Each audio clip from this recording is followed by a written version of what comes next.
자, 조용하게 기도하심으로 청년부 예배를 시작하겠습니다. 하나님 아버지, 이 시간 우리 청년들 영상으로 남아 예배드립니다. 영상으로 예배드릴 때 우리 청년들 마음에 하나님의 은혜가 임할 수 있도록 도와주시옵소서. 이 시간도 함께 하심을 믿습니다. 우리 사랑하신 예수님의 이름으로 기도합니다. 아멘. 자, 우리 시간 마음을 다해서 함께 찬양하기 원합니다. 여러분 있는 자리에서 영상으로 들으면서 함께 찬양하겠습니다.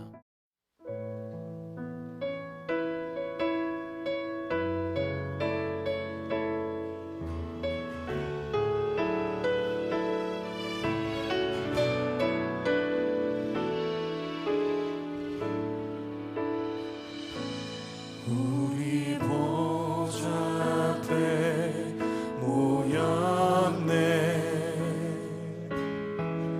함께 주를 찬양하며 하나님의 사랑 그 아들 주셨네. 그의 피로 우리 구원 받았네. 십자가에서 쏟으신 그 사랑 강같이 온 땅에 흘러 강나라와 족속 백성만 원해서 구원받고 주 경배 드리네.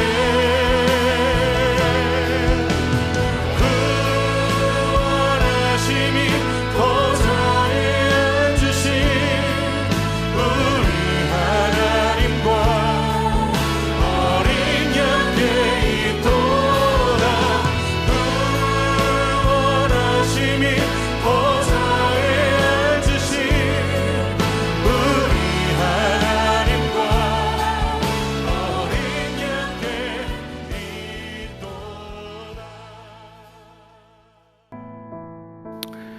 자, 우리 오늘의 말씀을 보겠습니다. 오늘의 말씀은 창세기 39장 1절부터 6절입니다. 화면에 있는 말씀을 함께 읽겠습니다. 요셉이 이끌려 애굽에 내려가매 바로의 신하 친위 대장 애굽 사람 보디발이 그리를 그리로 데려간 이스마엘 사람의 손에서 요셉을 사니라. 여호와께서 요셉과 함께 하심으로 그가 형통한 자가 되어 그의 주인 애굽 사람의 집에 있으니 그의 주인이 여호와께서 그와 함께 하심을 보며 또 여호와께서 그의 범사에 형통하게 하심을 보았더라. 요셉이 그의 주인에게 은혜를 입어 섬김에 그가 요셉을 가정 총무로 삼고 자기의 소유를 다 그의 손에 위탁하니 그가 요셉에게 자기의 집과 그의 모든 소유물을 주관하게 한 때부터 여호와께서 요셉을 위하여 그 애굽 사람의 집에 복을 내리심으로 여호와의 복이 그의 집과 밭에 있는 모든 소유에 미친지라. 주인이 그의 소유를 다 요셉의 손에 위탁하고 자기가 먹는 음식 외에는 간섭하지 아니하였더라. 요셉은 용모가 빼어나고 아름다웠더라. 아멘. 자, 여러분 우리 계속해서 요셉을 통해 하나님의 말씀의 은혜를 나누고 있습니다. 요셉은 형제들에 의해서 구덩이에 떨어진 다음 유다의 권유로 인해 이스마엘 상인들에게 팔려가게 되었어요. 이 죽음의 자리에서 생명의 자리로 바뀌었지만 그의 신분은 정말로 아버지에게 사랑받고 귀염받던 귀한 아들에서 이제는 언제 죽어도 중요하지 않는 그런 가치 없는 사람 자리, 노예의 자리로 팔려가게 된 겁니다. 여러분, 당시에 노예라고 하는 것은 거의 사람 취급받지 못하고 가축 취급밖에 되지 않았죠. 게다가 소같이 귀한 가축에 비하면 사람 노예라고 하는 것은 그보다 한참 밑에 정도밖에 안 되는 작은 자리였어요. 여러분, 이 요셉을 사게 된 사람은 누구냐? 1절 말씀에도 보게 되면 보디발이라는 사람인데, 이 보디발이라는 사람은 왕을 경호하던 최측근의 사람입니다. 이 보디발이라고 말하는 이름이 애굽에서는 흔한 이름이었는데, 이 보디발이라는 이름의 뜻은 함의 아들인 붓의 자손이란 뜻이에요. 붓의 후손이란 뜻이 바로 보디발이란 뜻입니다.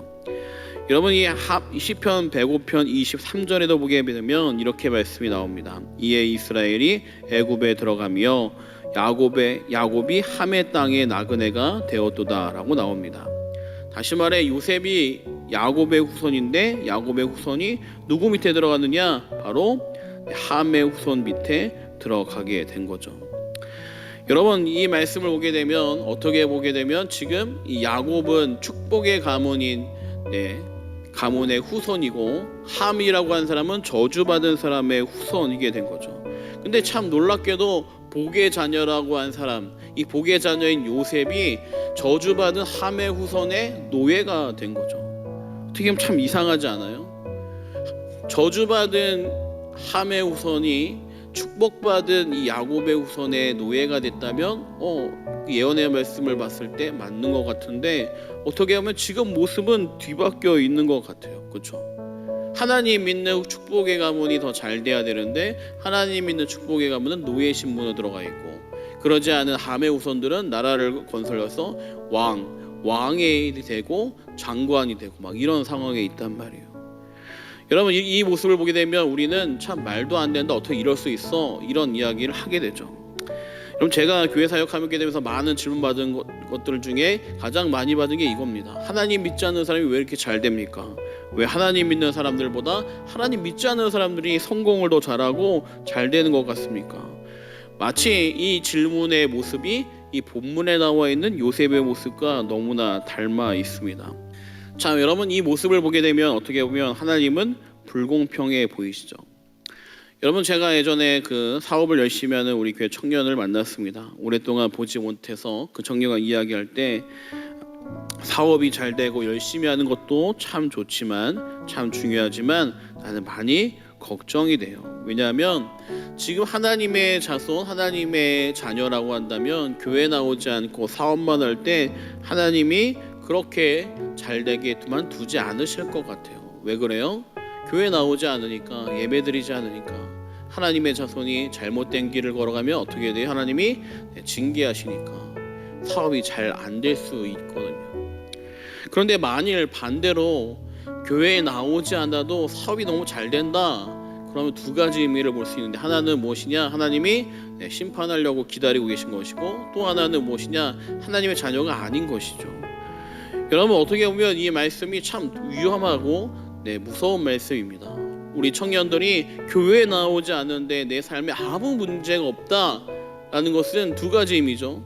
하나님이 여러분들을 깨우치기 위해서 심판하실 때를 기다리시던가, 아니면 여러분들이 하나님의 자녀가 아닌 겁니다. 하나님을 믿지 않는 사람들은 자신의 노력을 가지고 그 노력의 열매를 가지고 살아갑니다. 사업 수완이 좋은 사람은 사업에 많은 이득을 얻게 되죠.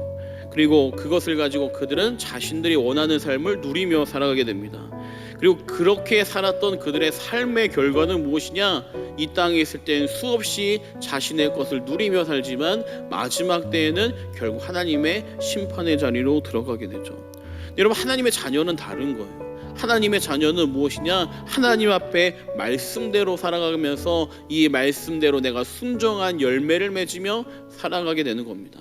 그 열매가 하나님의 복이 될 수도 있고, 또 내가 잘못된 길을 걸으면 하나님에게 심판을 받을 수도 있는 거죠.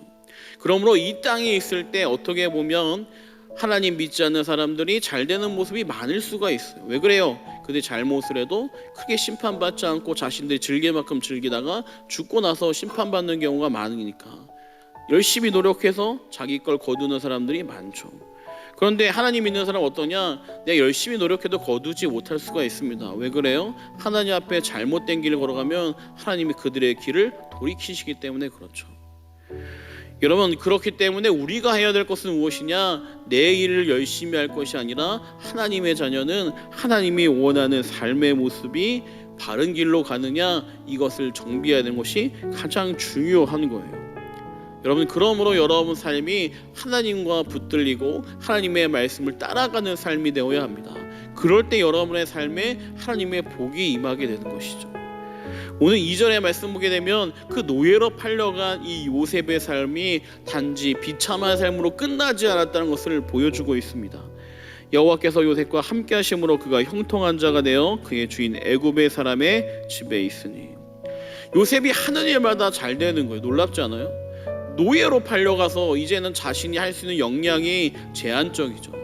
전에는 아버지가 사랑하는 아들이니까 아버지의 전폭적인 지원을 받을 수 있지만 노예의 신분, 그것도 막 들어온 가장 낮은 종의 계층에 있는 요셉이 할 수 있는 역량이 뭐가 있어요? 시키는 일만 하는 거죠.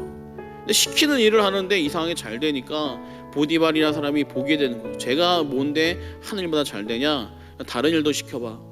이것도 잘 되네? 저것도 시켜봐. 야, 사람들이 다 안 될 때, 야, 혹시 요셉은 될까? 한번 시켜봐라. 잘 되는 거예요. 왜 그래요? 하나님이 함께 하심으로. 그럼 우린 이렇게 질문할 수 있습니다. 도대체 요셉은 뭔데 하나님이 함께 하셔서 복을 주시느냐? 왜 요셉은 하는 일마다 잘 되냐? 우리의 삶은 하는 일마다 잘 되는 삶이 아닌데 나는 왜 이렇게 잘 안 되고 요셉은 뭔데 이렇게 잘 되냐? 이것이 중요한 것이죠. 요셉은 왜 하나님이 복을 주시게 되느냐? 왜 하나님이 함께 하셔서 하는 일마다 잘 되게 하시느냐? 그 이유가 있습니다. 요셉은 삶의 자세가 달라요. 여러분, 지금 이 요셉의 오늘 읽었던 말씀 중에 마지막 보게 되면 요셉은 어때요? 잘생겼어요. 참 질투나죠? 하는 일마다 잘 되는데 얼굴까지 잘생겼어요. 여러분, 이 잘생긴 요셉이 이 노예로 열심히 일을 하고 있는데, 열심히 일하는 모습, 이제는 가정 전체를 다스리는 가정 집사가 됐으니까, 전에는 일만 막노동만 할 때는 눈에 안 띄었지만 이제는 막 노예들을 다스리는, 노예를 이렇게 일을 시키고 관리하는 그런 자리에 있으니까 이 보디발의 아내의 눈에 요셉이 눈에 들어오게 된 거죠. 얼마나 멋있어요. 일도 잘하고 사람들도 부릴 수 있는 카리스마도 있고 게다가 얼굴도 잘생겼으니까 이제 보디발 아내 눈에 들게 된 거죠. 그러자 보디발이 없을 때 아내가 불러서 자기하고 부적절한 관계를 즐기자라고 요청을 합니다. 여러분, 이럴 때 아무도 없는 이 자리, 어떻게 보면 보디발이 아내의 눈에 들어서 편하게 더 살 수도 있습니다. 돈도 줄 테고 또 아내가 전폭적으로 지원해 주니까 얼마나 보디발의 신임을 더 받을 수 있겠어요. 인간적인 모습은 이렇습니다.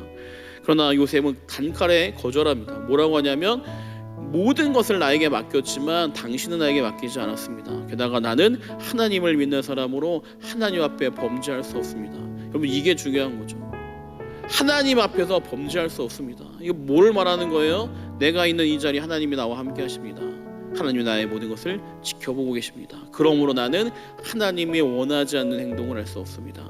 이것이 요셉의 삶의 자세이고 하나님이 그와 함께 하심으로 복을 주는 삶의 비결인 거죠. 우리 청년들 솔직히 말해봅시다. 여러분 있는 자리에서 하나님이 함께 하심을 고백합니까? 여러분들이 무엇을 하든지 하나님이 지켜보신다는 믿음이 있습니까? 없죠. 네. 너무 단호한가요? 없잖아요. 교회에서 나와 예배드릴 땐 그래도 그나마 예배드리는 사람의 모습이 있지만 내 삶의 자리에 있을 때 그런 모습은 전혀 없죠. 그러므로 여러분들은 하나님이 함께 하심으로 복을 주는 삶과 거리가 있을 수밖에 없습니다. 하나님 믿는 사람이 다 복받지 않습니다. 하나님 믿는 사람이, 진짜 믿는 사람은 하나님이 보심으로 그의 행동이 변화되는 사람이요, 하나님이 원하지 않으며 하지 않으려고 노력하는 사람이에요. 때로는 넘어지고 실수할 수 있지만 그래도 하나님 붙들고 안 넘어지려고 노력하는 그 삶이 바로 하나님의 지켜보신다는 코람데오의 삶을 고백하는 삶이죠. 그 삶이 가는 곳마다 하나님이 함께 하시는 삶, 하나님이 복을 주시는 삶이 되는 거예요. 하나님이 함께 하시는데 내가 하나님을 사랑하는데 어떻게 하나님이 싫어하는 행동을 계속해서 할 수 있겠어요? 요한복음 14장에 보면 이렇게 말씀이 나옵니다. 여호와께서 대답하여 이르시되 사람이 나를 사랑하면 내 말을 지키느니 내 아버지께서 그를 사랑하실 것이요 우리가 그에게 가서 거처를 그와 함께 하리라. 하나님 사랑하면 하나님 말씀대로 살고 싶고 하나님 지켜보시니까 하나님이 기뻐하는 일을 하고 싶을 수밖에 없는데 그러한 사람은 하나님이 복을 주시고 그와 함께 하신다는 거죠. 우리 청년들의 삶 어떻습니까? 여러분, 하나님이 여러분과 함께하는 삶이 가장 중요한 삶입니다. 다른 것이 중요한 것이 아니에요. 뭐 거창하고 멋있는 삶이 중요한 것이 아니에요. 중요한 것이 무엇이냐? 내가 하나님과 동행하며 사는 것입니다. 여러분, 지금 지난주에 어떤 청년들과는 우리 함께 감사일기를 쓰고 있습니다. 감사한 것을 하루를 생각하면서 오늘 이 하루에 이것이 참 감사합니다 라고 카톡창으로 나누는 거예요. 모든 사람들에게 모든 그 청년 공동체에다가 하지 않은 이유는 감사를 하는데 많은 사람이 지켜보고 아무도 하지 않는데 나 한 명 하면 뻘쭘할 것 같아서 여러분 지난주에 왔던 청년들만 하고 있습니다. 혹시 여러분들 중에서도 저도 감사일기에 동참하고 싶습니다 하는 청년들은 저에게 이야기를 하면 그 일기창에 여러분 초대를 해서 감사를 함께 나누도록 하겠습니다. 여러분 그렇게 여러분들 하나님이 함께 하시는 것을 매일매일 기억하고 되짚어보고 하나님의 은혜를 기억하다 보면 여러분의 삶이 하나님에게 좀 더 다가가게 되는 거예요. 중요한 것이 있습니다. 이것이 신앙생활이에요. 하나님이 나와 함께 하신 것을 믿고 그 하나님과 동행하는 삶을 내 안에 살아가면서 하나님을 느끼며 살아가는 삶, 이것이 신앙생활이에요. 예수 믿고 천당 간다, 그거는 나중에 결론인데 내가 하루하루 살아가는 신앙생활은 하나님과 동행하는 삶으로 내 모습이 하나님 기뻐하는 일에 맞춰서 살아가는 삶이 바로 신앙생활이라는 것이죠. 나 하고 싶은 대로 한다, 신앙생활이 아니라 여러분 개인 생활입니다. 여러분 개인 생활인데 예수를 기억할 뿐인 거죠. 여러분 평생 하나님과 살아야 되는 천국의 자리, 그 사람은 어떤 사람이냐? 지금 이 순간에도 하나님과 동행하며 살고 있는 사람이 가는 거죠. 여러분의 삶이 천국을 누리는 삶이 되기 원합니다. 요셉이 가는 곳마다 하나님의 복을 받았습니다. 요셉이 가는 곳마다 하나님의 동행하심이 있었습니다. 요셉이 가는 곳마다 놀라운 복의 자리가 남겨졌습니다. 우리 청년들의 삶이 이런 삶이 되기를 원합니다. 우리 시간 기도하겠습니다. 하나님 아버지, 이 시간 우리 청년들이 하나님의 말씀을 붙들고 기도합니다. 우리 청년들이 정말로 하나님과 동행하는 삶이 되게 하여 주시옵소서. 멀리 떨어진 사람 아니고 멀리 저 멀리 계신 하나님이 아니라 내 삶에 하나님이 함께 하시는 그 동행을 경험할 수 있도록 도와주세요.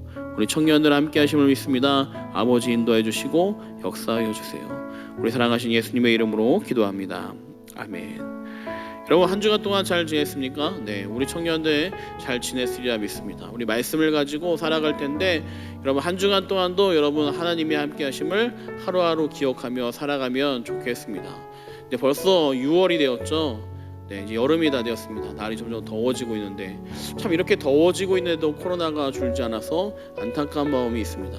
하지만 여러분들 우리 함께 기도하고 신앙으로 나아갈 때 여러분의 삶이 하나님이 기뻐하시는 아름다운 삶, 그리고 또한 예배가 회복되는 삶, 함께 모여서 즐거움을 나눌 수 있는 일들이 많아지리라 믿습니다. 여러분 이 자리에 여러분들 열려져 있으니까 언제든지 나와서 함께 예배하면 좋겠습니다. 우리 청년들 기억하여 주시고 함께 삶의 자리에서도 하나님과 동행하기 원합니다. 우리 이 시간 주기도 마음으로 오늘 예배를 마치겠습니다. 하늘에 계신 우리 아버지여, 이름이 거룩히 여김을 받으시오며 나라의 임하옵시오며 뜻이 하늘에서 이루어진 것 같이 땅에서도 이루어지이다. 오늘날 우리에게 일용할 양식을 주옵시고 우리가 우리에게 죄 지은 자를 사하여 준 것 같이 우리 죄를 사하여 주옵시고 우리를 시험에 들게 하지 마옵시고 다만 악에서 구하옵소서.